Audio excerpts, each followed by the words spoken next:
Hello everyone, आपका स्वागत है हमारे इस चैनल पर। आज मैं आपको हरियाणा बोर्ड के एमसीक्यू क्वेश्चन बताऊंगी जो एग्ज़ाम के पॉइंट ऑफ व्यू से बहुत इम्पोर्टेंट है। ये इकोनॉमिक्स के एमसीक्यूज हैं जो रिपीट होके बार बार हर साल एग्ज़ाम में आते हैं। ठीक है, फर्स्ट क्वेश्चन क्या है इसमें? मांग का नियम किन वस्तुओं पर लागू होता है? मांग का नियम किन वस्तुओं पर लागू होता है? सामान्य वस्तुओं पर। सामान्य वस्तुएं कौन सी होती है? जो हम क्या है डेली यूज में जिनको हम क्या करते हैं, यूज करते हैं, उन्हें क्या कहते हैं हम? सामान्य वस्तुएं। तो मांग का नियम किन वस्तुओं पर लागू होगा? सामान्य वस्तुओं पर। उसके बाद है उपभोक्ता संतुलन की अवस्था में होगा जब वह प्राप्त करेगा। क्या है? उपभोक्ता किस टाइम संतुलन में होगा? जब उपभोक्ता को क्या मिलेगी?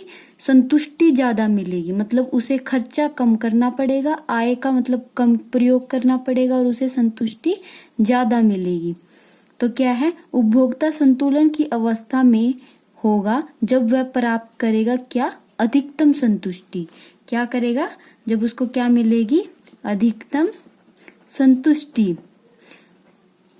और उसके बाद हमारा थर्ड क्वेश्चन है मांग की कीमत लोच की श्रेणियां कितनी होती है? मांग की कीमत लोच की कितनी श्रेणियां होती है? 5 श्रेणियां होती है। कौन कौन सी होती है? पूर्णतः लोचदार श्रेणी, पूर्णतः बेलोचदार श्रेणी, इकाई से अधिक श्रेणी, इकाई से कम श्रेणी, इकाई के बराबर। ठीक है, ये कौन सी होती है हमारी मांग की लोच की 5 श्रेणियां। उसके बाद हमारा फोर्थ क्वेश्चन है, ये भी एग्जाम में बहुत बार पूछा जाता है कि विश्व महामंदी का वर्ष कौन सा था? विश्व में महामंदी कब आई थी? कब आई थी? 1929 में। कब आई थी महामंदी? 1929 में। उसके बाद होती है आवश्यकताएं होती है। क्या होता है? हमारे पास साधनों की मात्रा क्या होती है? सीमित होती है, लेकिन हमारी आवश्यकताएं हमेशा क्या होती है? असीमित होती है। आवश्यकताएं असीमित, साधन सीमित। आवश्यकताएं क्या होती है? असीमित। उसके बाद है कौन सा व्यष्टि अर्थशास्त्र का अध्ययन है? समग्र मांग, राष्ट्रीय आय, व्यापार चक्र, उपभोक्ता संतुलन। क्या करते हैं हम? व्यष्टि अर्थशास्त्र में हम एक व्यक्ति, एक फर्म, एक उद्योग क्या करते हैं? अध्ययन करते हैं। समग्र मांग किससे संबंधित है? समष्टि अर्थशास्त्र से। राष्ट्रीय आय का अध्ययन भी हम समष्टि अर्थशास्त्र में करते हैं। व्यापार चक्र का अध्ययन भी हम समष्टि अर्थशास्त्र में करते हैं। और एक उपभोक्ता के संतुलन का मतलब उपभोक्ता संतुलन का अध्ययन हम किस में करते हैं? व्यष्टि अर्थशास्त्र में। ये कितने क्वेश्चन हो गए हमारे? 6 क्वेश्चन हो गए। उसके बाद हमारा क्वेश्चन आता है सेवंथ क्वेश्चन क्या है हमारा? संतुलन बिंदु वह बिंदु है जिस पर क्या होता है? संतुलन बिंदु क्या होता है? जहां पर हमारी मांग बराबर होती है पूर्ति की। मांग और पूर्ति जहां बराबर होती है वो हमारा क्या होता है? संतुलन बिंदु।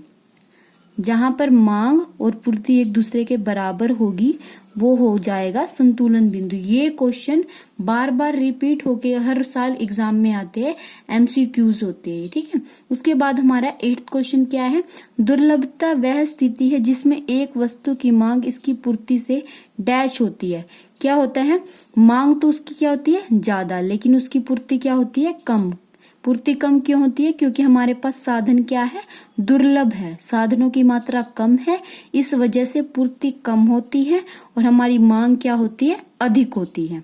दुर्लभता वह स्थिति है जिसमें एक वस्तु की मांग इसकी पूर्ति से क्या होती है? अधिक होती है। उसके बाद क्या है? साधन सदैव होते हैं। साधनों की मात्रा हमारे पास क्या होती है? सीमित होती है और आवश्यकताएं हमारी क्या होती है? असीमित होती है। सीमित। उसके बाद है जूते जराब की मांग कहलाती है। जूते जराब की मांग क्या होती है?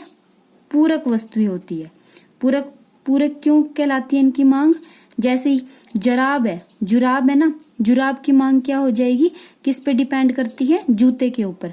अगर जुराब की क्या हो जाएगी? जुराब का अगर क्या हो जाएगा? प्राइस ज्यादा हो जाएगा तो जूते की डिमांड क्या हो जाएगी? कम हो जाएगी। एक का प्राइस बढ़ने से दूसरे की मांग क्या हो जाएगी? कम हो जाएगी। ये हमारी क्या होती है? पूरक वस्तुएं होती है। उसके बाद हमारा 11th क्वेश्चन है भारत में राष्ट्रीय आय की गणना कौन करता है? कौन करता है राष्ट्रीय आय की गणना? केंद्रीय सांख्यिकी संगठन। राष्ट्रीय आय की गणना कौन करता है? केंद्रीय सांख्यिकी संगठन। कौन सा व्यापारिक बैंक है? केंद्रीय बैंक तो क्या करता है? केंद्रीय बैंक तो सबसे बड़ा बैंक है, और जितने बैंक बच गए वाणिज्यिक बैंक, उनको क्या कहते हैं हम? वाणिज्यिक बैंक या व्यापारिक बैंक। भारतीय स्टेट बैंक भी क्या है? व्यापारिक बैंक। यूनियन बैंक भी व्यापारिक बैंक है। बैंक ऑफ बड़ौदा भी हमारा क्या है? व्यापारिक बैंक है। उपयुक्त सभी, मतलब ये सारे बैंक क्या हमारे? व्यापारिक बैंक हैं। उसके बाद गुणक का सूत्र क्या है? गुणक का सूत्र कौन सा है? के। गुणक को हम किससे रिप्रेजेंट करते हैं? के से। K is equal delta Y by delta I. ये क्या हमारा गुणक का सूत्र है। उसके बाद हमारा 14 क्वेश्चन कौन सा है? वित्तीय वर्ष आरंभ होता है। वित्तीय वर्ष कब से शुरू होता है? 1 अप्रैल से। और आज क्या है? 1 अप्रैल। आज से हमारा वित्तीय वर्ष क्या हो गया है? शुरू हो गया है। ठीक है, 1 अप्रैल से 31 मार्च तक। ठीक है, उसके बाद भारत में केंद्रीय बजट सामान्यतः कौन पेश करता है? भारत में केंद्रीय बजट कौन पेश करता है? वित्त मंत्री। वित्त मंत्री का काम होता है केंद्रीय बजट को क्या करने का? पेश करने का। उसके बाद है बजट रेखा का दूसरा नाम क्या है? बजट रेखा का दूसरा नाम क्या है? कीमत रेखा।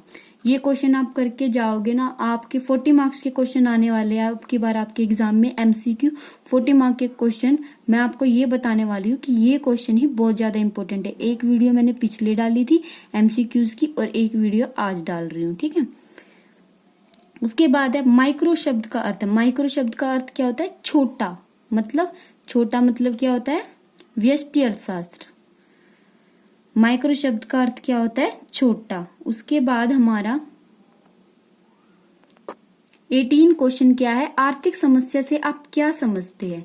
आर्थिक समस्या क्या होती है हमारे पास?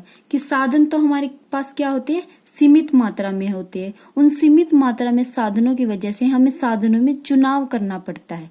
वो क्या होती है? हमारी आर्थिक समस्या। आर्थिक समस्या क्या होती है? साधनों की सीमित मात्रा के कारण चुनाव की समस्या।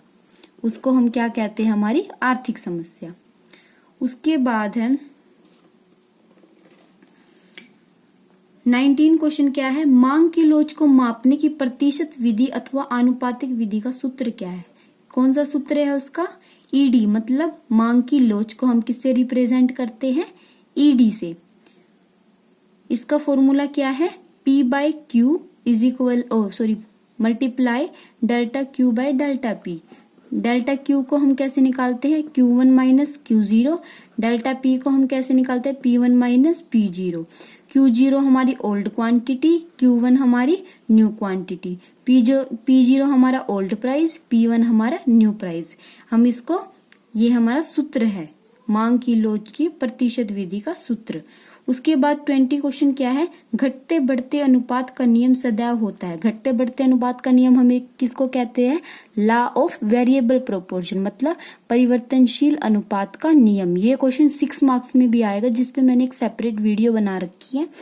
ये कब लागू होता है? अल्पकाल में। अल्पकाल में हम क्या कर सकते हैं?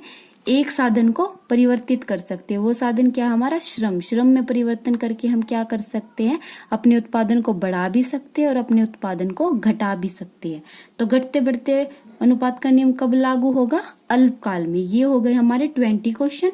और कुछ क्वेश्चन की वीडियो मैंने क्या है पिछली वीडियो में क्या की थी, पोस्ट की थी। आप वो वीडियो भी देख सकते हैं और ये वीडियो भी देख सकते हैं। ये बहुत बहुत बहुत इंपॉर्टेंट क्वेश्चन है जो एग्जाम में बार बार ही आ रहे हैं, हर साल यही आते हैं। ठीक है, अगर आपको मेरा वीडियो पसंद आया तो वीडियो को लाइक और चैनल को सब्सक्राइब कीजिएगा, ताकि आपको आने वाली मेरी सभी वीडियो मिलती रहे। और अगर आपको इकोनॉमिक्स के किसी भी टॉपिक में डाउट है या आप चाहते हैं कि मैं किसी टॉपिक पे वीडियो बनाऊं, तो आप मुझे कमेंट बॉक्स में कमेंट कर सकते हैं। Thank you for watching my video.